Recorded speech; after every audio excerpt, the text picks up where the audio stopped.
दोस्तों, आज की इस वीडियो में मैं आपका स्वागत करता हूं।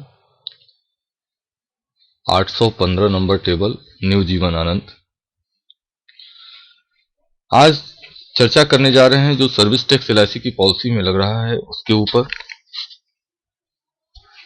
काफ़ी सारे कस्टमर एजेंट्स इनके मन में होता है कि यार सर्विस टैक्स लग गया, पॉलिसी जो है महंगी हो गई।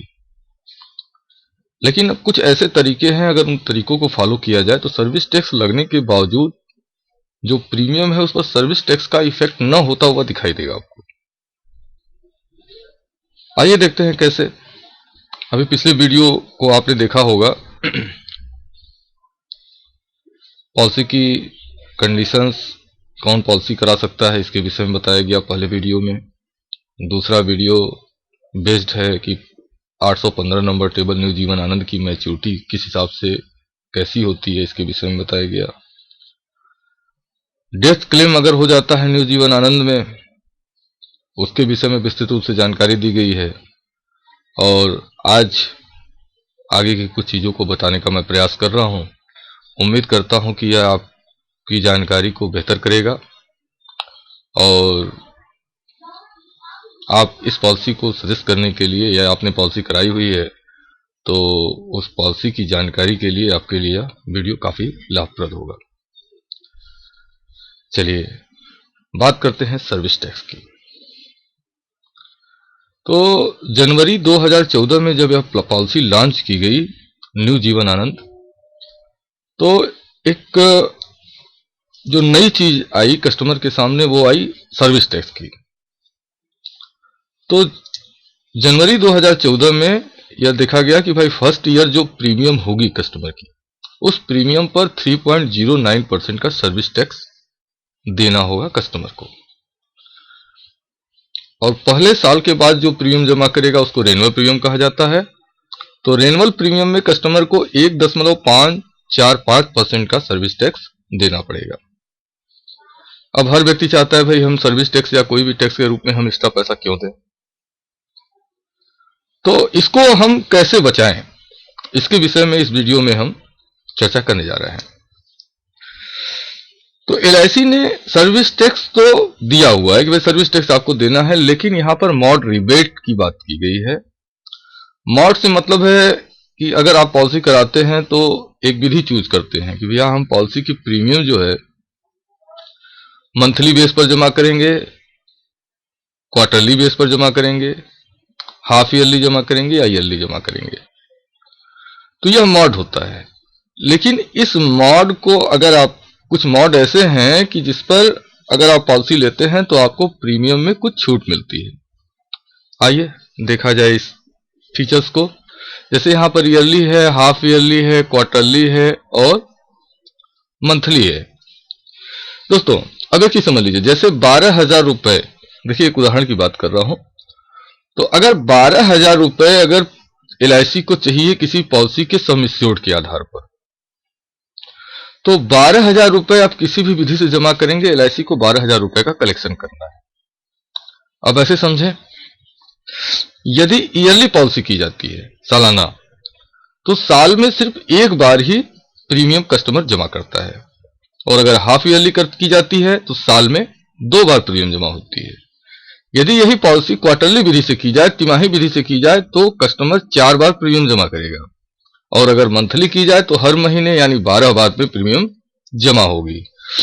अब यह जब प्रीमियम जो जमा हो रही है, इसमें क्या है कि LIC के मैन पावर लग रहे हैं, पेपर वर्क है, पेपर के खर्चे लग रहे हैं, इलेक्ट्रिसिटी के खर्चे लग रहे हैं, और भी जो खर्चे हैं वो खर्चे बढ़ रहे हैं। अब जाहिर सी बात है, अगर ईयरली पॉलिसी कस्टमर करता है तो यह जो खर्चे हैं साल में सिर्फ एक बार होते हैं। हाफ ईयरली में 2 बार होता है, साल में 2-2 बार ये सारे खर्चे LIC को वहन करने पड़ते हैं। क्वार्टरली है तो ये 4 बार होता है और मंथली में यह 12 बार हो जाता है। तो अब है क्या कि जैसे मान लीजिए ईयरली पॉलिसी की है, तो अगर नॉर्मल तौर पर देखा जाए तो क्या होगा, मंथली में 1,000 होगा तो साल में 12,000 होना चाहिए। क्वार्टरली में अगर कस्टमर चाहते हैं 12,000, यहां देखिए इस वीडियो में भी मिस्टेक है, इसके लिए सॉरी है।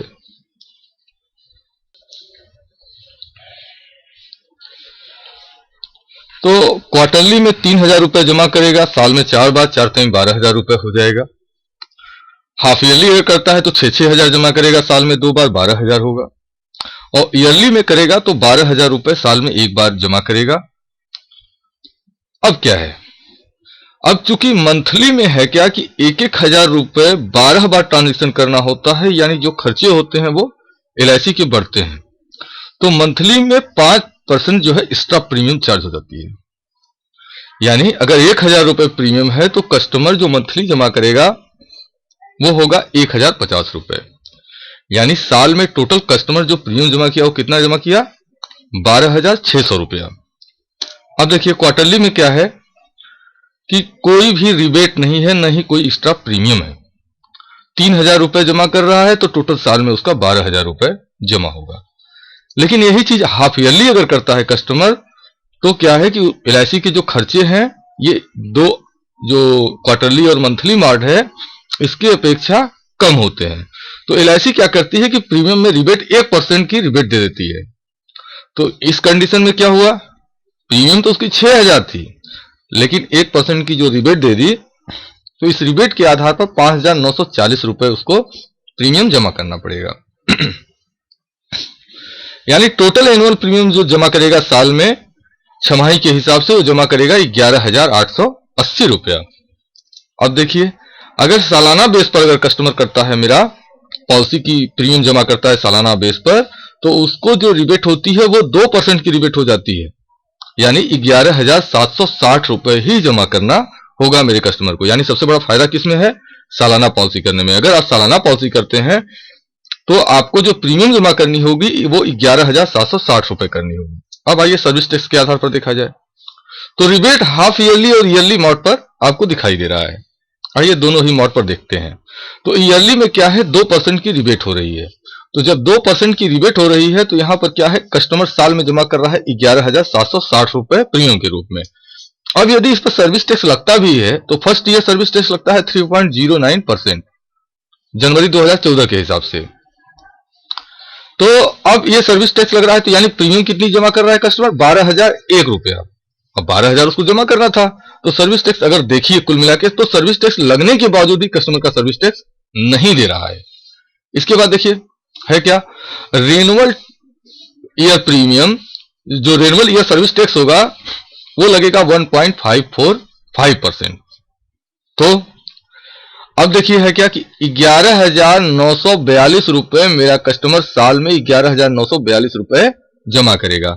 यानी क्या है, सर्विस टैक्स लगने के बावजूद भी ऐसे अगर कस्टमर देता तो 12,000 रुपए देता, अब क्या है 11,942 रुपए ही देगा। यानी पहले साल कस्टमर 1 रुपए ज्यादा दे रहा है, लेकिन नेक्स्ट ईयर से उसको प्रतिवर्ष सर्विस टैक्स लगने के बावजूद भी फायदा हो रहा है प्रीमियम में। अब देखिए हाफ ईयरली पर देखते हैं। हाफ ईयरली में क्या है कि रिबेट जो है वो 1% की है।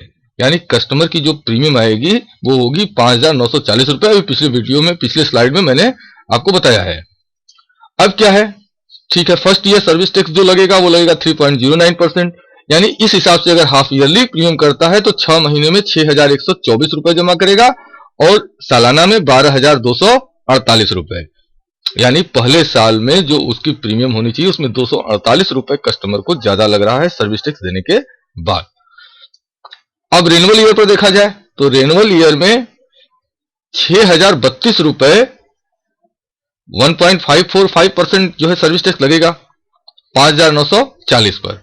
तो 5,940 पर जब सर्विस टैक्स लग गया रेनुअल प्रीमियम में तो हो गया 6,032 रुपया। यानी साल में जमा करेगा 12,064 रुपया।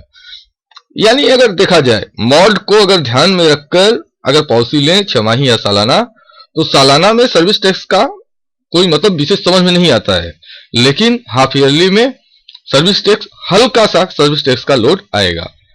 बट है क्या कि अगर आप चाहते हैं कि भैया ये भी सर्विस टैक्स हम क्यों दें, तो LIC ने एक सुविधा और दी हुई है और वो सुविधा है हायर सम एश्योर्ड रिबेट की। LIC कहती क्या है कि भैया 3 लाख से अगर न्यू जीवन आनंद को कम से कम बीमा तो 1 लाख का है, लेकिन अगर बीमा कस्टमर करता है 3 लाख से लेकर 4,95,000 रुपए तक, तो ₹1.5 प्रति हजार BSA यानी बेसिक सम एश्योर्ड का ₹1.5 प्रति हजार कस्टमर को प्रीमियम में छूट मिल जाएगी। यही बीमा अगर 5 लाख से 9,95,000 के बीच किया जाता है तो ₹2.5 प्रति हजार छूट मिलती है, और 10 लाख से ऊपर का अगर बीमा करता है कस्टमर तो ₹3 प्रति हजार की छूट मिलती है। यानी जितना लंबा बीमा आप करते हैं, जितना बड़ा बीमा करते हैं, उतना ज्यादा छूट मिलती है। और जितने मॉड जितना बढ़िया होता है, मतलब मॉड अगर ईयरली मॉड अगर आप पकड़ते हैं और बीमा बड़ा करते हैं तो आप काफी हद तक सर्विस टैक्स देने के बावजूद भी प्रीमियम को आप सेव कर सकते हैं। उम्मीद करता हूं जो बताने का मैं प्रयास किया हूं वो आपको समझ में आया होगा, और इसका आप लाभ जो है आप निश्चित रूप से उठाएंगे। और हमारे अभिकर्ता बंधु, हमारे एजेंट बंधु इसका बेनिफिट अपने कस्टमर को बताकर अपने कस्टमर को भी फायदा देने का प्रयास करेंगे। आइए आगे देखते हैं राइडर्स की बात। राइडर्स क्या है, जैसे सबसे पहले बात करते हैं एक्सीडेंट डेथ बेनिफिट राइडर्स की। तो कस्टमर क्या है, ₹1 पर 1000 की प्रीमियम पे करके वह एक्सीडेंट राइडर ले सकता है। तो अगर 10 लाख एक्स्ट्रा अमाउंट, जैसे 10 लाख का बीमा कराए, BSA जो है 10 लाख का रहा, और राइडर कस्टमर ने लिया एक्सीडेंटल डेथ बेनिफिट राइडर, तो है क्या कि 10 लाख एक्स्ट्रा अमाउंट उसको 10 लाख के बीमे पर मिल जाएगा अगर उस कस्टमर की डेथ एक्सीडेंट के कारण होती है। तो अब देखिए इसके लिए कस्टमर है क्या कि ₹1 ईयरली प्रीमियम 1000 सम एश्योर्ड पर वो जमा करेगा। तो 10 लाख का अगर बीमा कराया है तो ₹1000 ईयरली प्रीमियम जमा करेगा।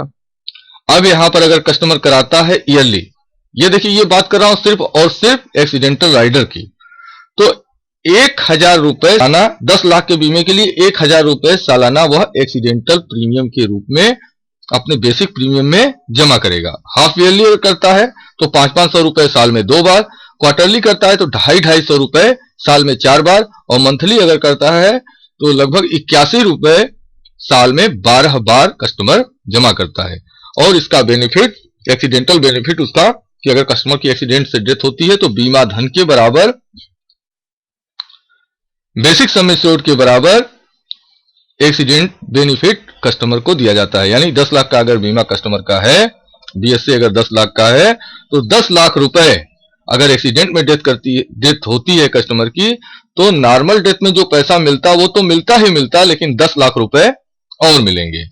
इसको अधिक समझने के लिए जो मेरी तीसरी वीडियो है डेथ बेनिफिट वाली, आप उस वीडियो को देखें, इसकी डीपली जानकारी इसमें दिए हैं। यहाँ पर चूंकि राइडर्स क्या लगता है और किस तरह से लगता है इसके विषय में मैंने जानकारी देने का प्रयास किया है। डिसेबिलिटी राइडर भी है इन केस कस्टमर की डेथ होती है, और कस्टमर क्या है कि अगर कस्टमर की एक्सीडेंट होती है और एक्सीडेंट होने के बाद कस्टमर की डेथ नहीं होती है, तो उस कंडीशन में क्या होगा, परमानेंट डिसेबिलिटी अगर कस्टमर को हो जाती है तो उस कंडीशन में क्या है कि ₹1,00,000, अगर 10 लाख की पॉलिसी है तो ₹1,00,000 10 वर्ष की ईयरली इंस्टॉलमेंट में कस्टमर को पेमेंट होगी।